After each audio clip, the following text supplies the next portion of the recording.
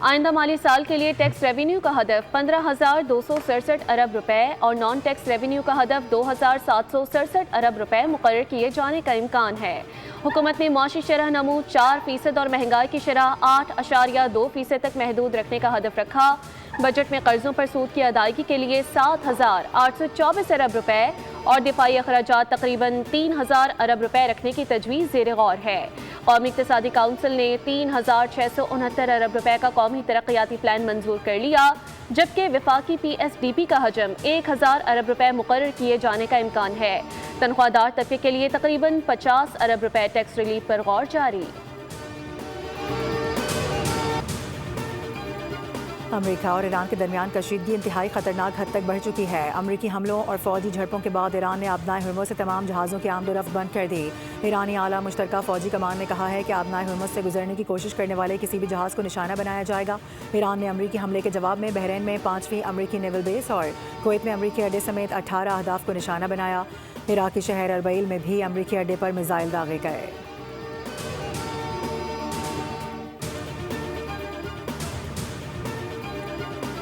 امریکی central command کی ایران پر حملے مکمل کرنے کا اعلان۔ سینٹ کام کے مطابق کارروائی کے دوران ایران کی فوجی نگرانی کی صلاحیتوں، مواصلاتی نظام اور فضائی دفاعی تنصیبات کو نشانہ بنایا گیا ہے۔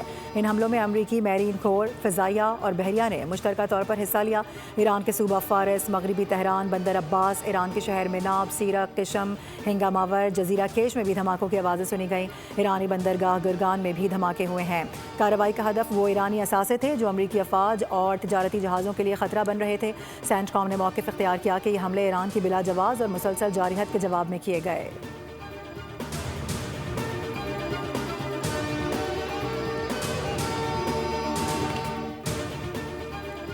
پاکستان کو مشرق وسطی میں کشیدگی پر تشویش ہے اور فریقین پر ضبط و تحمل کے لیے زور دیتا ہے۔ پاکستان ایران امریکہ تنازع کے پرامن حل پر یقین رکھتا ہے۔ ترجمان دفتر خارجہ طاہر حسین اندرابی کی نیوز بریفنگ۔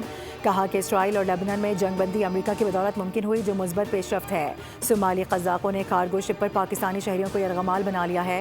پاکستانی شہری تقریباً 50 روز سے قزاقوں کی قید میں ہیں۔ نائب وزیر اعظم نے صومالیہ کے وزیر خارجہ سے رابطہ کیا ہے، جس پر انہوں نے مغویوں کی بحفاظت رہائی کی یقین دہانی کرائی ہے۔ ترجمان دفتر خارجہ نے کہا ہے کہ بھارت غیر ذمہ دارانہ بیانات کے ذریعے مقبوضہ کشمیر کی صورتحال سے توجہ ہٹانا چاہتا ہے۔ کشمیر کا تنازع کشمیریوں کی امنگوں، سلامتی کونسل کی قراردادوں کے مطابق حل ہونا چاہیے۔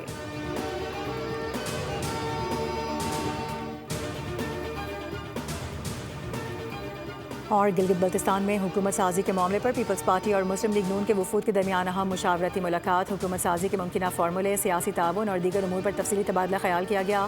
دونوں جماعتوں نے حکومت سازی سے متعلق تجاویز مرکزی قیادت کے سامنے رکھنے کا فیصلہ کیا ہے۔ پیپلز پارٹی کا موقف ہے کہ عوام نے انہیں سب سے بڑی جماعت بنایا اور فیصلے جمہوری اصولوں اور عوامی مفاد کے مطابق ہوں گے۔